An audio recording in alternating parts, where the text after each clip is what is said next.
Assalamualaikum warahmatullahi wabarakatuh. Halo semua, perkenalkan nama saya Odessa Satifah Tartia. Saya dari kelas 1B dari Fakultas Psikologi dan Kesehatan jurusan Psikologi. Nah, sebelum ke perkembangan anak-anak feral, kita bahas nih perkembangan anak dulu. Di sini perkembangan anak ialah proses di mana seorang anak mengalami perubahan fisik, kognitif, emosional, dan sosial seiring dengan bertambahnya usia. Lantas, bagaimana sih dengan perkembangan anak pada anak-anak feral?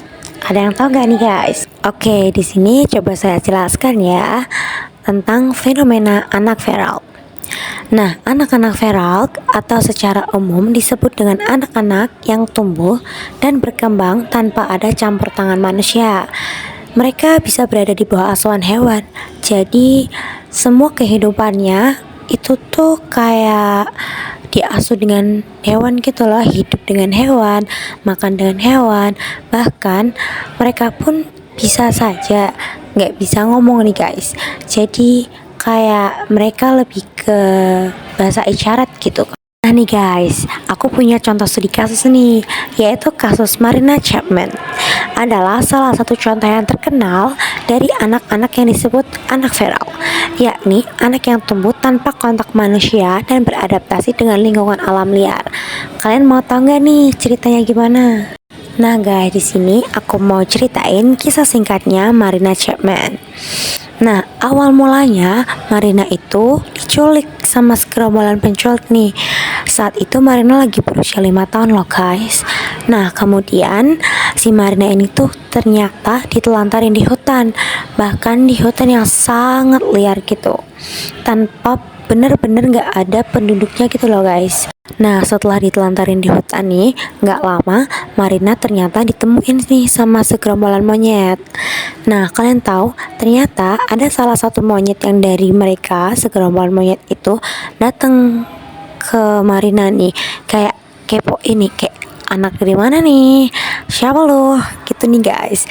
Nah, di situ Marina masih agak shock ya, karena dia tuh didatengin sama monyet yang mungkin ukuran badannya jauh lebih besar dari dirinya nih. Di sini aku ada dokumenternya nih, kayak acara televisi gitu yang diupload di YouTube.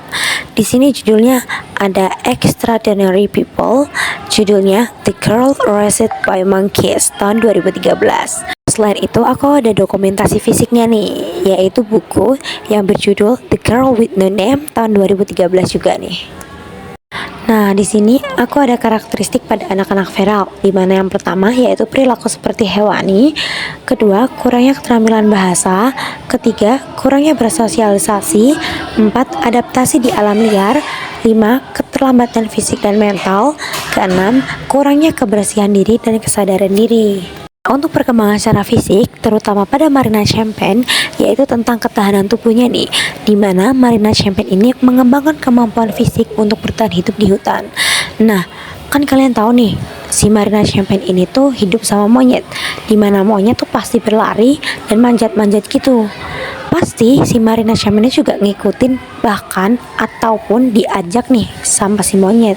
Jadi secara nggak langsung si Marina Chapman itu mungkin bisa kayak mereka lari dari jarak yang sangat jauh, terus manjat pohon dan lain sebagainya. Yang kedua ada kondisi kebersihan. Nah, setelah ditemukan Marina Chapman itu berada dalam kondisi yang fisik yang sangat tidak terawat nih guys. Kan kalian tau lah hidup di hutan liar itu kayak gimana. Yang ketiga yaitu nutrisi dan kesehatannya. Di sini kalian tahu kan kalau Marina itu hidup di alam liar, di mana hidup hanya dari makanan yang ditemukan di hutan seperti buah-buahan atau akar-akaran. Jadi tuh untuk ukuran manusia makanan segitu tuh nggak cukup ya guys untuk nutrisi dan gizinya.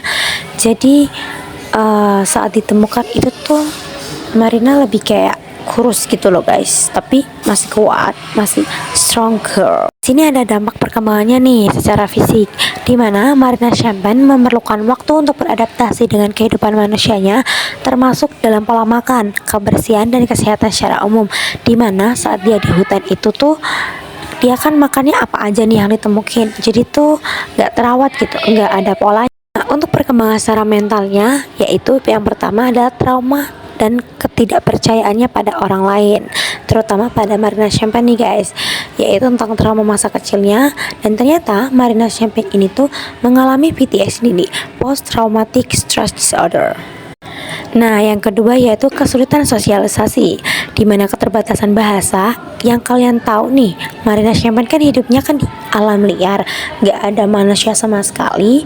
Jadi dia benar-benar menggunakan itu guys, bahasa isyarat gitu. Nah, yang ketiga yaitu kesulitan dalam menyesuaikan identitasnya. Nah, selama 5 tahun itu dimana masa remajanya dia tuh benar-benar dipakai cuma dibuat di hutan nih. Jadi dia nggak tahu nih jati dirinya yang sebenarnya tuh kayak apa, siapa dia belum tahu. Jadi kesulitan dalam penyesuaian identitas tuh benar-benar sulit buat Marina Champagne temukan nih. Kayak identitas ganda dimana yang awalnya dia manusia monyet, bukan, maaf, maksudnya yang awalnya dia manusia yang hidupnya di alam liar, kemudian dia hidup seperti manusia normal tuh bakal susah banget buat dia nih. Nah, yang kedua ada kehilangan rasa kebebasan. Nah, kalian tahu kan kalau di hutan tuh sebebas apa, bener-bener gak ada peraturan yang bener-bener mengekang. Jadi tuh untuk Marina Champagne beradaptasi lagi jadi manusia normal tuh agak sulit ya guys, apalagi tentang kebebasan nih. Nah, setelah itu ada yang keempat, perilaku seperti hewan. Pastikan ini tuh bener-bener nggak bisa bohong nih. Perilaku seperti hewan tuh pasti wajar dan pasti ada untuk Marina Champagne, dimana gaya hidupnya pasti seperti hewan dan sifat pertahanan dirinya nih. Di sini ada dampak perkembangan si Marina Champagne terutama pada mental ya guys. Nah, untuk dampak yang sendiri itu tuh si Marina Champagne pasti mengalami trauma ya guys, apalagi trauma masa kecil nih, yang dimana seharusnya perkembangan pada dirinya itu tuh dirawat gitu guys dari dini hari. Terus ada teman-temannya, teman-teman sekitar, terus orang-orang terdekatnya, tapi malah dia ini tuh berkembang di lingkungan yang tidak seharusnya, bahkan bisa dikatakan di lingkungan yang tidak normal ya guys. Apalagi si Marina Champagne ini tuh tumbuh bersama dengan seekor hewan.